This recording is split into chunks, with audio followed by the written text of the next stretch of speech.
Friends, welcome to E-Patashala in Linguistics.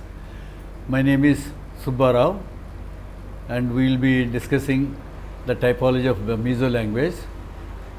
The authors of this unit and the following unit, this Mizo consists of two parts, Module 1 and Module 2. Both these units are, the authors are Vanlal Bapui and myself. Vanlal Bapui is a Mizo and a Mars speaker. So what we are going to do, the question that arises now is, why do we need to study of a specific language in the study of language universals and syntactic typology? My answer to that is, when you want to study the typology of a group of languages, let us say Tibeto-Burman family, language family, or the sub-branch is Kuki-Chin. So I want to find out the typology, learn more about the syntax. Then if I take one language and make an in-depth study of that particular language, then I would get to know what the implications of the syntactic structures are, what kind of structures are there in this particular language, and see, then I can proceed on the basis of these structures to the other languages of the same family. Suppose I am a speaker of Telugu. Suppose I want to work on Dravidian. So on the basis of my knowledge of Telugu, then I can work on Tamil, Kannada, Malayalam, and come up with the typology of these languages in a very clear fashion. So the reason for this is, Mizo belongs to the Tibeto-Burman language family. It belongs to the Kuki-Chin subgroup. So what we are going to do is see what are the features of the syntax of Mizo are.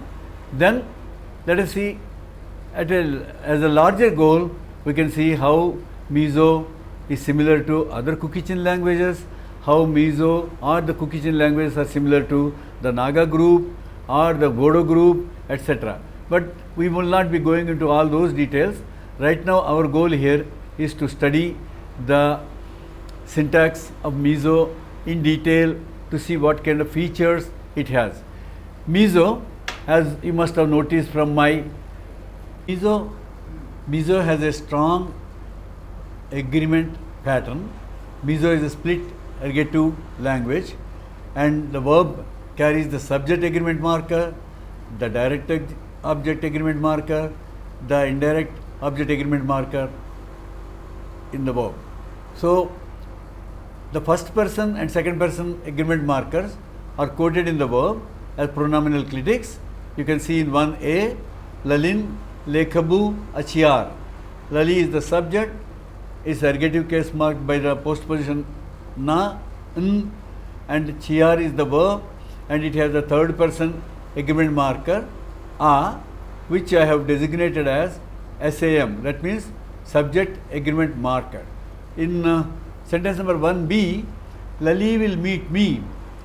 Lalin min mu ang. Ang is the future tense marker. Because the verb is transitive, you have the ergative marker. Then you can notice that the subject agreement marker is 0, whereas the direct object agreement marker min is there, occurs to the left of the main verb hmu. Why? Because the subject is in third person singular and the direct object is in first person. Direct object in first person is stronger than the subject in third person. There is a pronominal strength hierarchy here. Therefore, you have only the direct object agreement marker showing up in the sentence and there is no subject agreement marker at all. So you cannot say Lalin amin mu ang in Mizo. Okay, let me now proceed to another sentence. Now the auxiliary verb occurs to the right of the sentence, right of the verb. Let's take sentence number 2. The boys might be playing outside.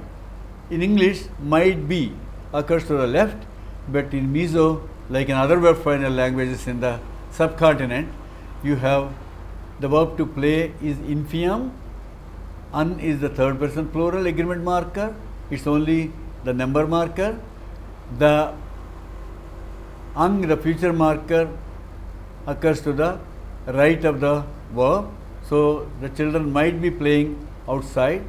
The agreement marker occurs to the right. Tibeto-Burman languages have postpositions like other verb final languages. So you have lali hnena, lali tu, hnena follows the noun. Then you have the genitive.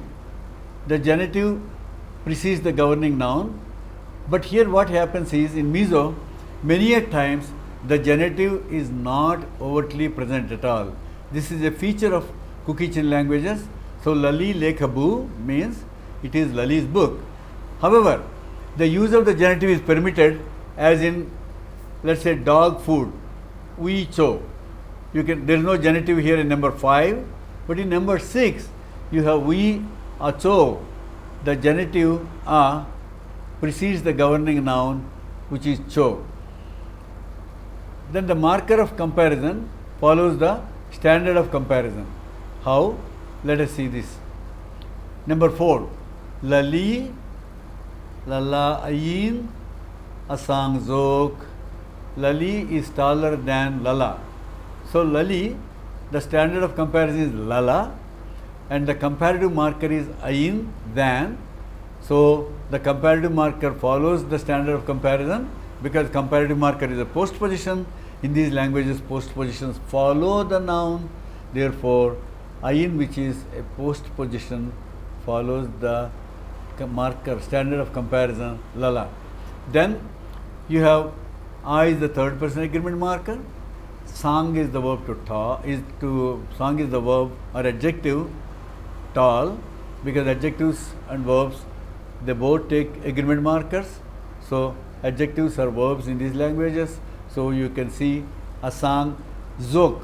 Zok means the comparative verbal marker er, or the adjectival marker. Like in English you have tall, taller, tallest. Here in Mizo too you have sang, sang zok, lame. So this is a specific feature of Kuki-Chin languages and also some Tibeto-Burman languages, where you have a comparative marker occurring to the right of the verb. Let us now move to the order of indirect object and direct object. Like in all verb final languages, the indirect object precedes the direct object, and you have in this sentence number 8, rinin lalichnena lekathon apeto. Rini gave a letter to Lali. Then you have Lali Hnena to Lali. Hnena can be dropped. Even if Hnena is dropped, there is absolutely no problem in communication, because indirect object precedes the direct object, and the native speaker can figure out that it is the direct object following the indirect object. In sentence number 9, you can change the order of direct object and indirect object. Rinin, direct object comes here in 9. You have, this is the DO, IO order. You have rinin, lekathon, lalichnena, or lali, apeto. That is to is the complementizer, completion marker. You can also have fronting of the direct object. You can say lekathon, lalichnena, rinin, apeto. This is direct object fronting. Time adverbs precede place adverbs, like in all verb final languages. So you have a sentence like 12, lalin naktu ka guest house ahmu angche. Lali will meet you in the guest house tomorrow. In the guest house is the place adverb. Tomorrow is the time adverb. In English it is PT, the order, place first and time later. In Mizo, like in other verb final languages, you have naktuka, tomorrow, time first, and guest house are the destination or the place later. We now proceed next to the time adverbs and place adverbials occur in descending order. This is the observation which I made in my dissertation in my published book in 1984. You can see I will come at 6 o'clock in the morning on the 3rd of January in 2015. You can see 6 o'clock in the morning is a smaller chunk of time. In the morning is a bigger chunk of time. On the 3rd of January is a bigger day, and in 2015 is the year. So what you see, the time adverbs go up in English and French. What happens in Mizo, like in other verb final languages, you have the major chunk of time coming first, kum sangni sampagna, that is year 215, ni thum, third day, zing, again smaller chunk, morning, darruk, 6 o'clock, darruka, 6 o'clock, kalo kalan, I will come. So you can see the major chunk of time comes first, and then the smaller chunk, and then the smaller chunk, you go to the smallest chunk. Place adverbs too occur in descending order in Mizo. Let's look at sentence number 14, where you have, she will meet you in Mizoram, in Aizawl, at the guest house tomorrow. So Mizoram is a bigger chunk, is a state. Aizawl is a place. Guest house is a smaller thing, smaller place. So you have a descending order. So Lalin, Nattuka, Mizorama, Aizala, guest house a, Ahmu, Angche. The next topic, what we have to see, we have seen some word order universals. If somebody is interested, you can find more word order universals from Mizo. So that will give you an idea that Mizo is a verb final language, and it follows almost all, strictly adheres to all the features that are observed for a verb final language. Then the next point I would like to see is, what is the evidence in support of the notion of India as a linguistic area? Why are we interested? Because Tibeto-Burman languages are spoken in the subcontinent. So in course of time, because of interaction, Tibeto-Burman languages, Dravidian languages, Indo-Aryan languages, the Munda languages, they have all have common features. This has been referred to as the notion of India as a linguistic area, first proposed by Emino in 1956. So let us take compound verbs. You have compound verbs such as 15, sentence number 15, without a compound verb, Zova washed his face. Zovan, Ahmai, Api. Wash is a transitive verb, therefore you have an ergative marker, you have a third person agreement marker A in the verb. Zova washed his face.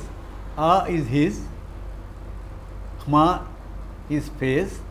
So that his A could be co-referential with Zova, which is the subject of the sentence, or it can have a discourse antecedent. Zova washed his own face, or Zova washed someone else's face. But if you have a secondary verb like sak, the other benefactive, Zovan, Ahmai, Afik, sak.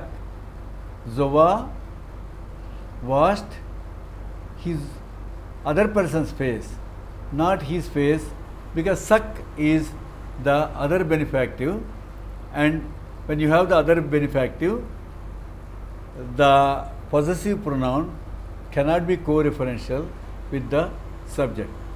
The next feature we are going to discuss in support of the notion of India as a linguistic area is conjunct verbs. Conjunct verbs are either a noun plus verb combination or an adjective plus verb combination. So let us take this one. Doing work for somebody is good. That is to do work. Something like in Hindi, kaam karna, khna to. You can see in sentence number 17, Khnato is occurs as an infinitival mark, infinitival form of the verb. Gna, khna, tho, sak. That is job, work. Sak is the other beneficiary. So tu emo, tan, a, khnato, sakchu, acha. Doing work for somebody is good. So khnato is the conjunct verb in this sentence. Now the next interesting and fascinating feature of Kuki-Chin languages, in particular Tibeto-Burman languages in general, is reduplication.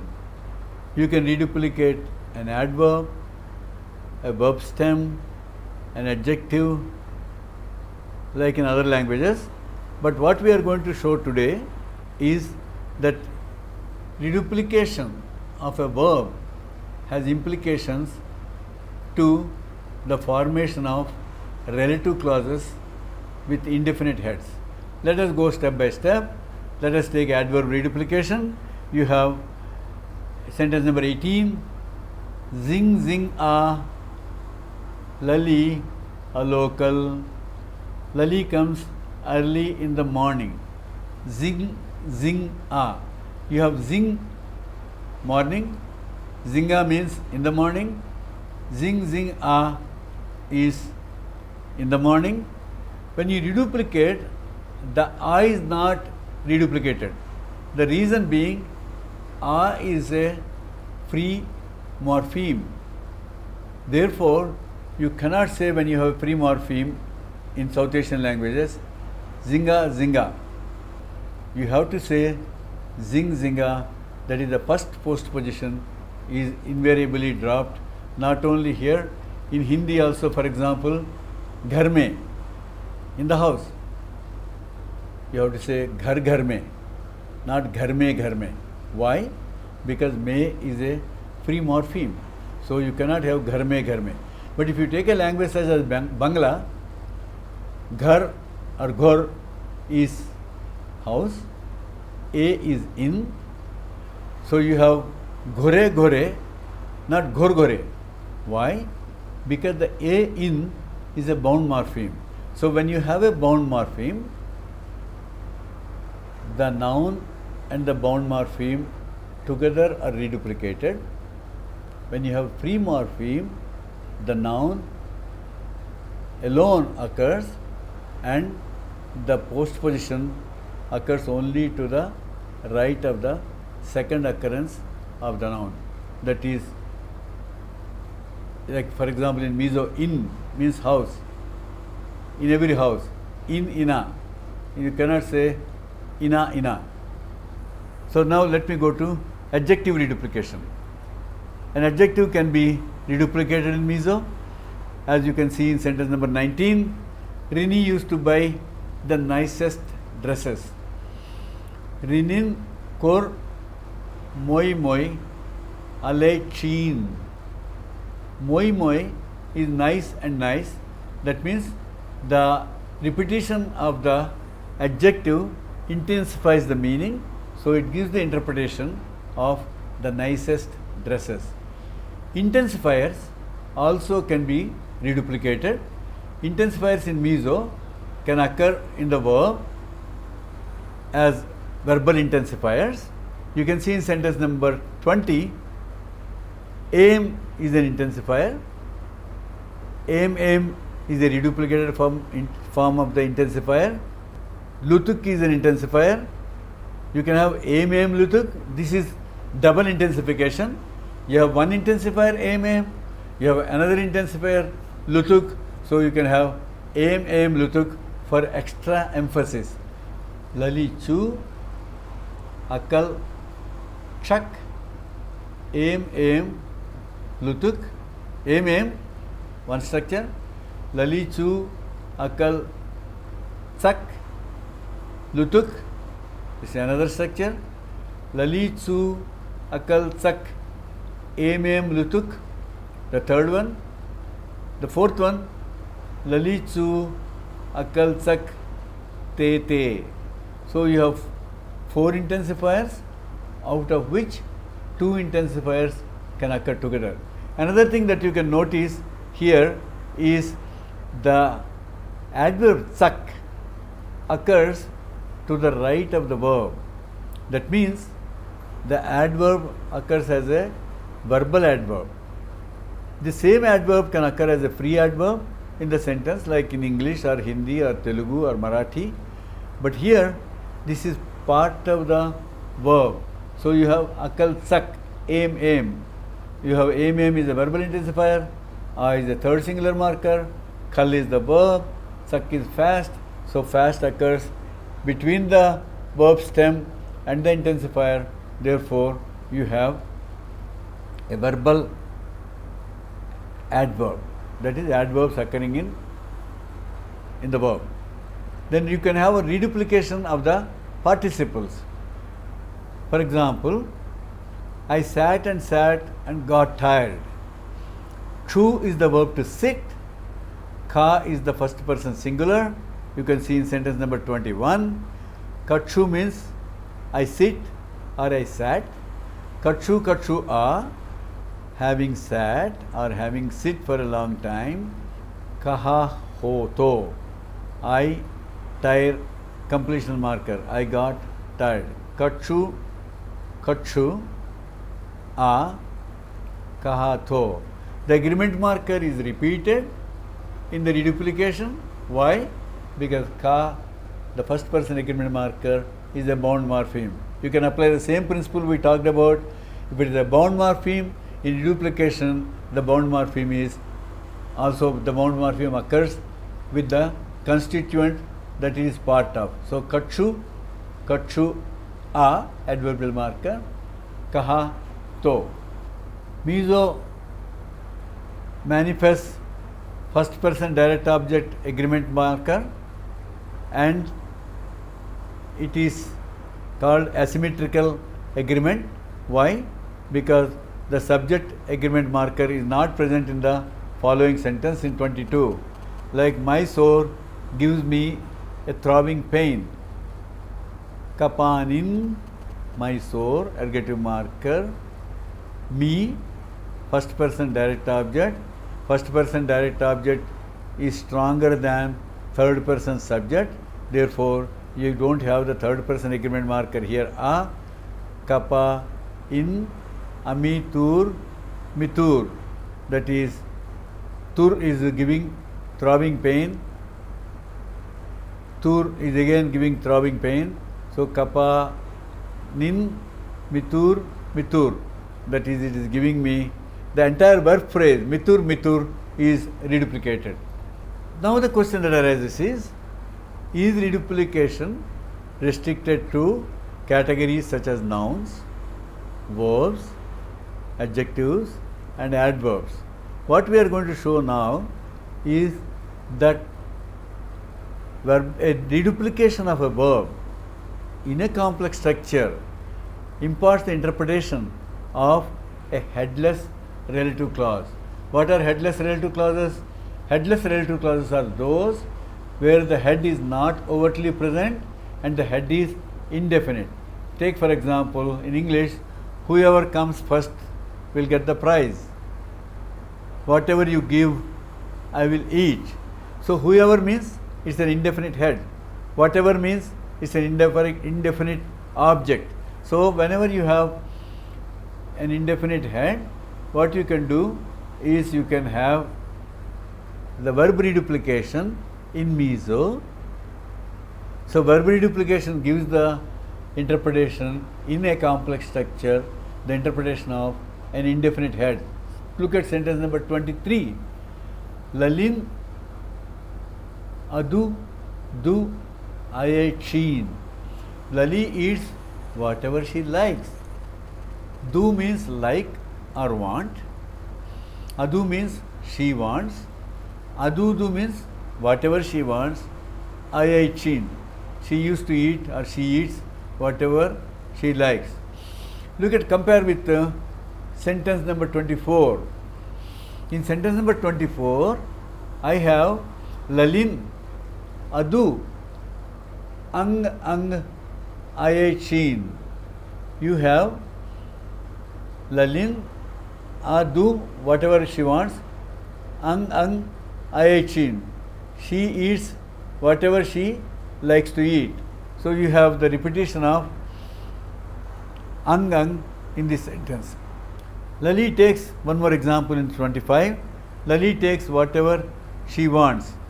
Lalin adu ala.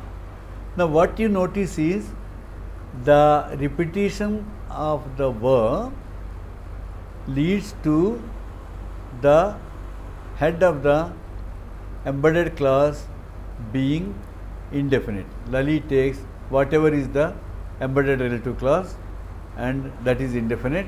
You have Lali takes whatever she wants to take.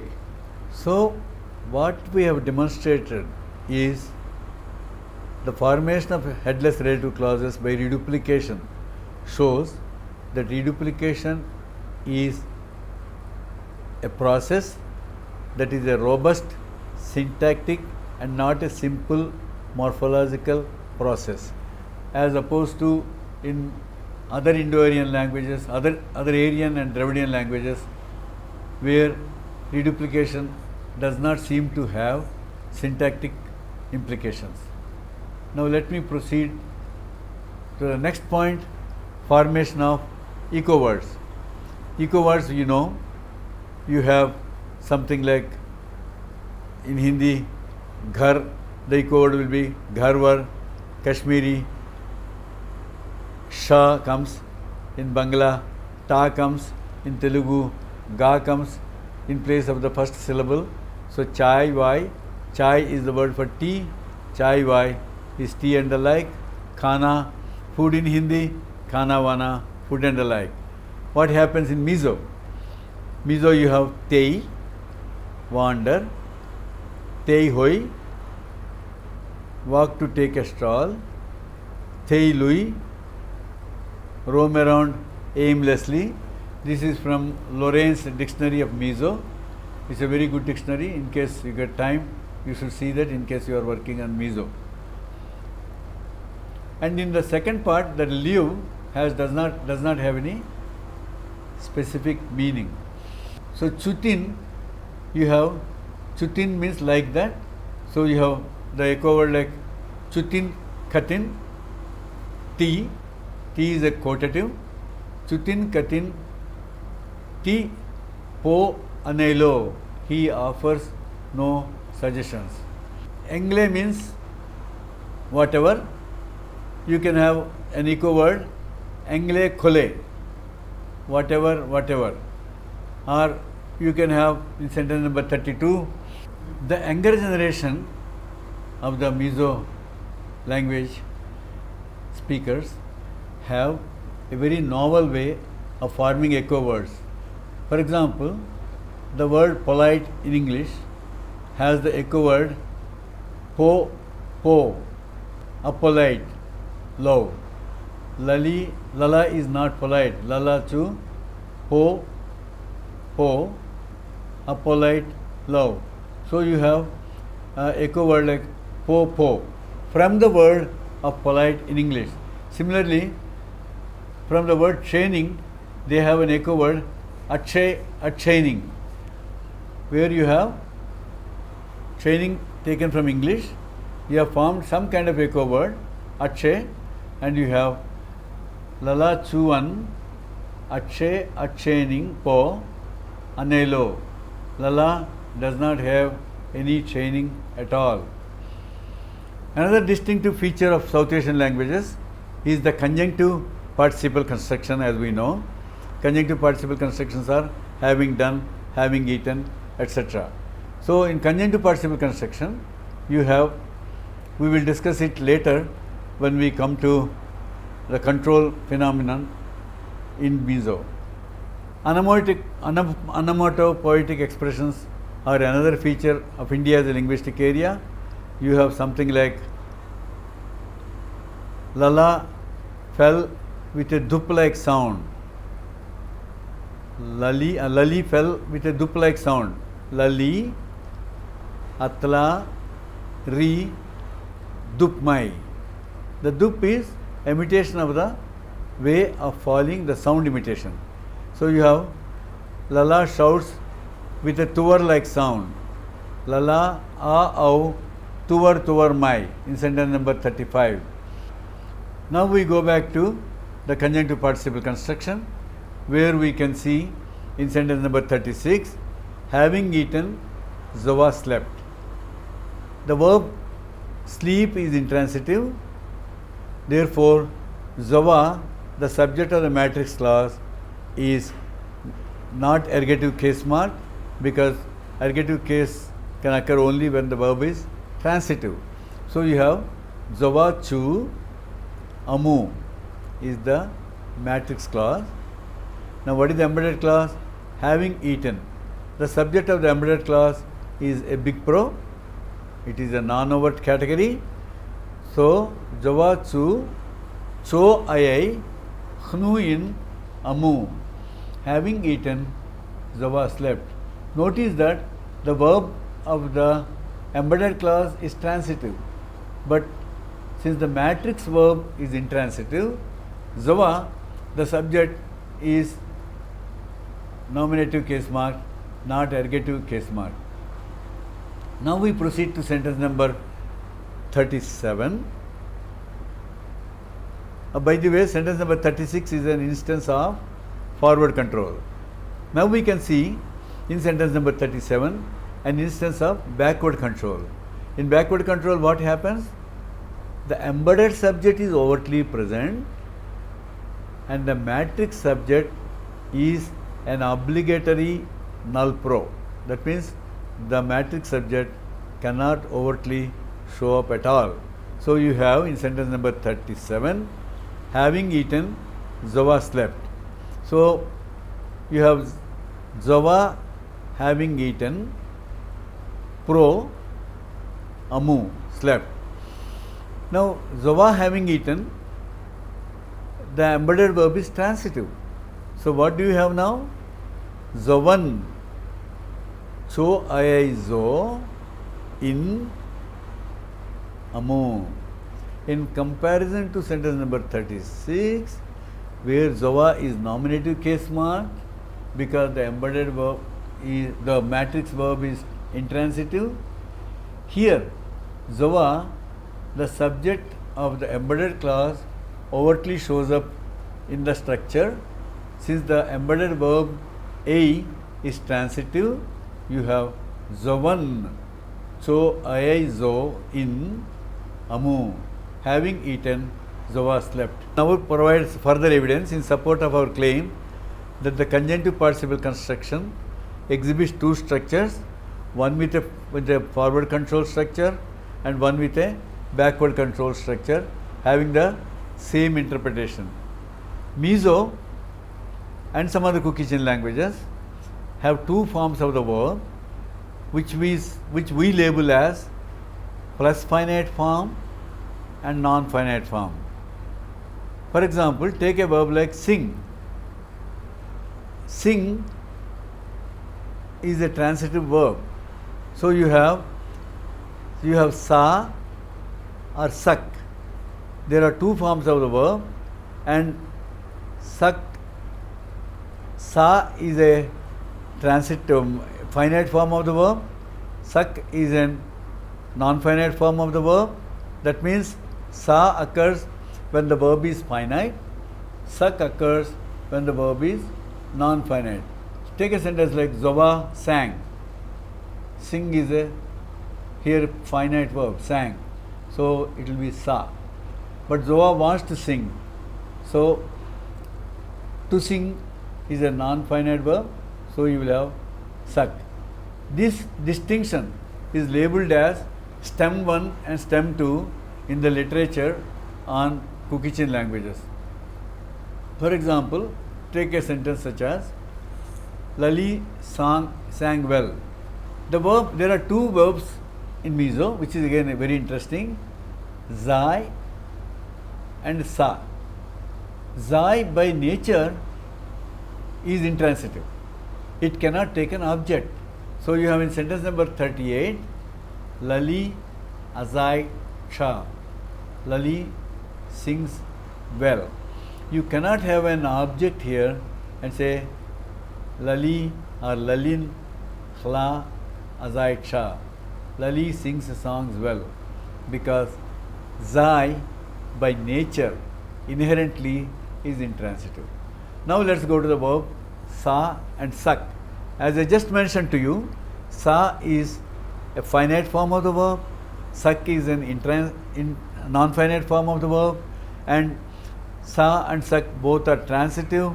Therefore, the subject can be marked with an ergative case, as in you can see in sentence number 39.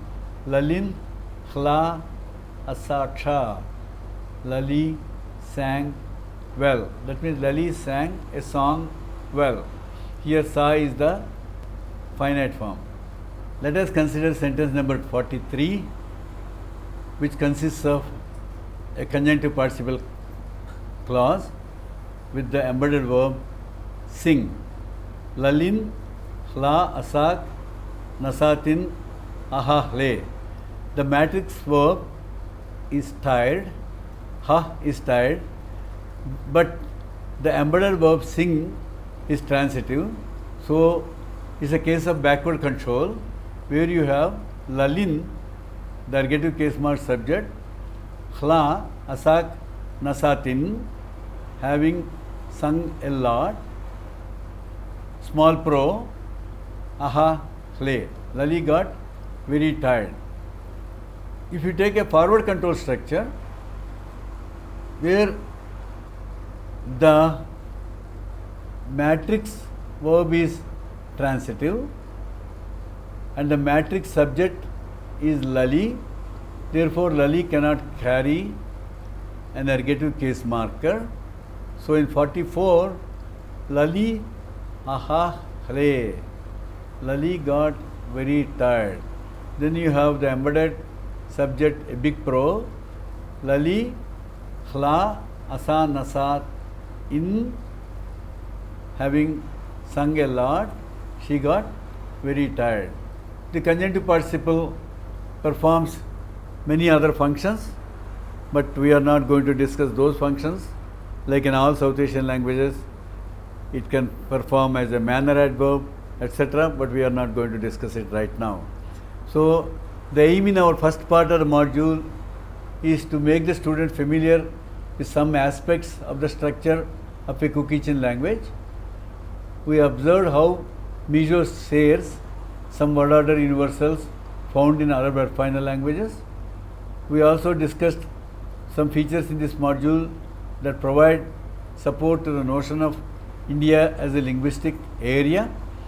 Then we talked about the finite, non-finite verb distinction in Mizo, which is labeled generally as stem 1 and stem 2 distinction. And we have also shown the implication of reduplication as a syntactic phenomenon in the formation of free relative clauses or relative clauses with indefinite heads. And lastly, we have shown the difference between forward control and backward control, where forward control, the matrix subject O is overtly present, the embedded subject is a big pro, and in backward control, the embedded subject is overtly present and the matrix subject is an obligatory null pro. Thank you very much.